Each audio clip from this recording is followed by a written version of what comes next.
Caríssimos irmãos, nós estamos vivendo a alegria do tempo pascal, essa alegria que nós colhemos da ressurreição do Senhor.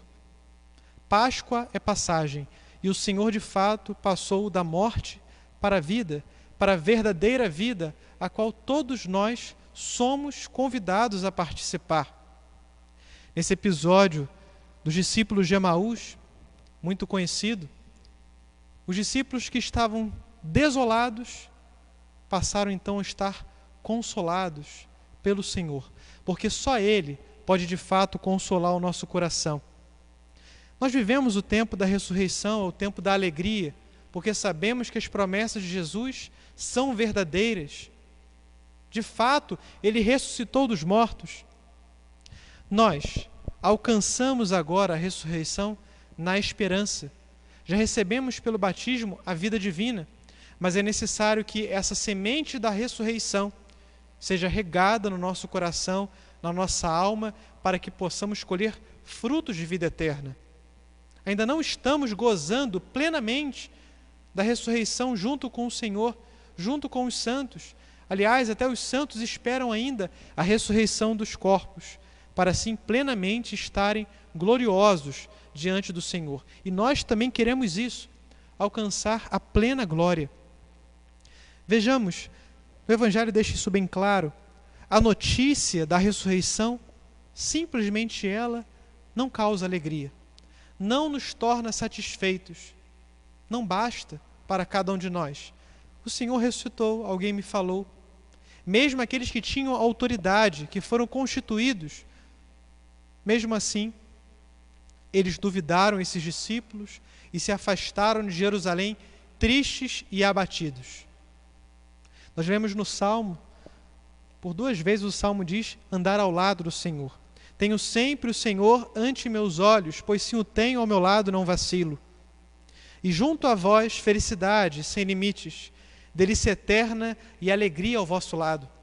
O Senhor não só ressuscitou, nós não só vamos atrás do Senhor, mas o Senhor vem atrás de nós, caminha conosco, quer dar essa alegria não só da notícia da ressurreição, mas nos tornar participantes da vida do ressuscitado. Acolher em nossa vida é necessário o encontro com Ele, o encontro com Cristo. De fato, nesse tempo, esse encontro está um pouco limitado, mas diz uma experiência do cardeal Fulton Sheen, arcebispo Fulton Sheen, é muito bonita. Ele dizia que quando chegava numa cidade, ainda não tinha feito sua 1 hora de adoração diária que fazia, tudo fechado, não conhecia a cidade, ele parava seu carro perto da igreja e ele rezava, porque sabia que ali se encontrava Jesus Eucarístico. Não seria uma parede que ia impedi-lo de rezar e de colher os frutos da ressurreição. Todos nós podemos rezar assim, nos aproximar do Senhor, pedir esses frutos abundantes da graça. Deus não há de nos faltar. Peçamos insistentemente o que queremos, receber o Jesus, e logo Ele assim será dado a cada um de nós. Peçamos isso ao Senhor com amor, confiantes na sua palavra, confiantes nele mesmo, que Ele tudo pode renovar. É necessário esse encontro, então encontremos com o Senhor, o busquemos. O Senhor entra também no nosso caminho, não foi só nos discípulos, no caminho dos discípulos de Emaús, mas também no nosso. É curioso pensar que a arqueologia, que estuda lá a Terra Santa, nunca encontrou certamente onde fica a localidade de Emaús. Emaús é a nossa casa, Emaús é a nossa cidade. Talvez um carinho de Deus para que Emaús fosse assim em qualquer lugar do mundo, e o Senhor se colocasse em todos os caminhos para levar a todos para Ele, para trazer todos ao seu coração, a comunicar essa alegria que não é só uma notícia que nós ouvimos, mas sim uma alegria que contagia a nossa alma e infunde na nossa alma uma alegria sem fim, uma esperança inusitada que nada nesse mundo pode nos dar. O Senhor então encontra com os discípulos, Cleofas e o outro que não tem nome, mais um carinho da Escritura, que aí nós podemos nos encaixar, porque não sabemos nem se é um homem ou se é uma mulher. Qualquer pessoa se encaixa naquele segundo discípulo. Todos nós podemos sê-lo. Todos nós. Caminhamos com o Senhor, talvez desolados com as nossas preocupações, desolados porque não aconteceu aquilo que queríamos, por uma perda, por uma dificuldade, mas o Senhor nos consola. Nada nesse mundo consolará o nosso coração em definitivo. As alegrias desse mundo consolam passageiramente, logo vem a frustração. Mas a fé nunca, nunca, nunca decepciona. Peçamos a Deus a fé verdadeira, o amor verdadeiro. Acreditemos nele. Ele é o fundamento da nossa esperança. Nós só somos consolados se entendermos que a nossa vida tem que associar primeiro a paixão de Cristo, já tendo a vida do ressuscitado, é claro, mas entender esses dois eventos como uma coisa só, crucifixão e ressurreição. Porque se ouvimos dizer que o Senhor é ressuscitado, isso é muita alegria, você na sua casa agora, você na sua vida agora, se sente completamente feliz como estaremos ressuscitados? Não. Estamos no tempo ainda de se unir à paixão de Cristo na esperança da ressurreição, para assim encontrá-lo definitivamente. Por isso aquela coisa, vai dar tudo certo, ela tem um sentido sim se for sobrenatural. Não vai dar tudo certo humano, é demoníaco. Afasta as pessoas da verdadeira fé. Afasta as pessoas do caminho de Deus. Isso não consola ninguém. Na verdade, vai causar decepção e afastamento de Deus. Coloquemos toda a nossa alegria no Senhor, toda a nossa esperança nele, na sua ressurreição que alcançaremos. Por isso os santos padeciam tudo, sofriam tudo por amor de Deus, porque sabiam que aquele seu sofrimento se unia a Jesus na cruz e os faria merecer um dia a glória. Assim também é a nossa esperança, assim também deve ser a nossa consolação aqui nessa terra. Os discípulos foram lentos de coração, lentos ao entender aquilo que Jesus lhes dizia, que era o próprio Senhor. Ele lhes explicava a Escritura, passando pelos profetas, desde Moisés, para chegar nele, na sua vida, para que nós associemos a nossa vida à vida dele. Mais um trecho do Evangelho, o Senhor vai como se fosse mais à frente, e os discípulos de Emaús o convida a ficar em sua casa, porque era tarde, é tarde, Senhor. Manem nobiscum, fica conosco.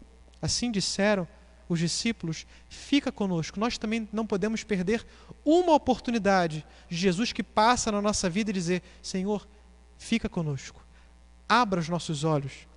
Eles certamente temiam, porque o Senhor caminharia, aquele Senhor que eles não reconheceram ainda, caminharia na escuridão, e na escuridão há muitos perigos, né?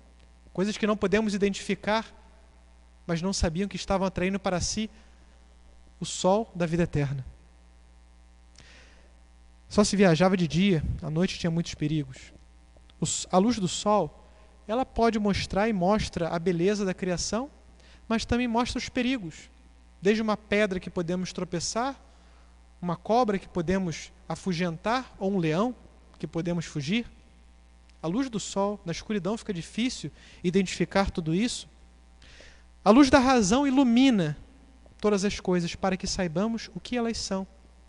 Mas essa razão, depois da queda, depois do pecado, ela nem sempre consegue entender verdadeiramente o que são as coisas.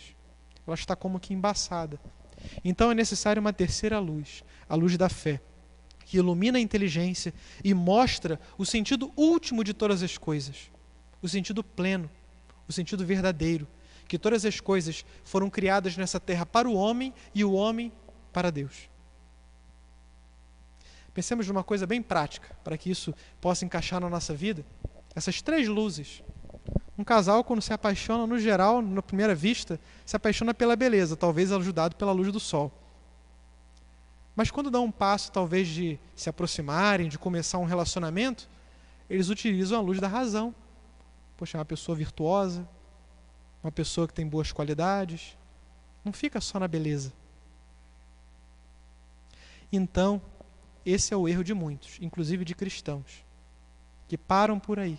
É necessário ter a terceira luz, a iluminar todas as coisas. Um matrimônio, uma profissão, um trabalho que se faça, para que aquele matrimônio não seja só para o bem dos cônjuges, ter filhos, mas sim querer que um e o outro e os filhos cheguem ao céu.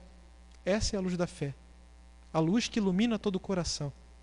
E sem essa luz, aquelas promessas do matrimônio, na alegria e na tristeza, na saúde e na doença, é quase impossível de se viver. Porque se casou com uma pessoa bela, com boas qualidades, se cessam as qualidades, então cessou-se a missão matrimonial de maneira nenhuma. A fé, ela vai sustentar todas as outras coisas, não importa a adversidade. Por isso permanecemos cristãos, amamos a Deus de todo o coração, e através dessa realidade santa do matrimônio, ou santificando o seu trabalho, a sua vida, o seu estudo, aquilo que você faz, você vai ser sustentado pela fé, porque tem um sentido último, a sua salvação, a salvação dos seus. Estando sempre atentos à ordem natural das coisas, à boa organização de todas elas, devemos, em primeiro lugar, zelar por aquilo que é sobrenatural, a salvação das almas. Vê em cada irmão nosso uma alma a ser salva. Em primeiro lugar a nossa, porque ninguém salva o outro se não salvar a si mesmo. O que sustenta a natureza decaída é a fé. Diz São Pedro: fostes resgatados de uma vida fútil, de uma vida do pecado, para viver a vida da graça. Tamanha foi a alegria dos discípulos de Emaús de ter essa experiência com o ressuscitado, que eles não temeram. Depois de não querer que o Senhor enfrentasse as trevas da noite, eles não temeram por um segundo, não hesitaram por um segundo, não foram mais lentos, mas sim apressados. Voltaram na escuridão, nos perigos desse mundo, para comunicar aos outros discípulos a alegria do ressuscitado.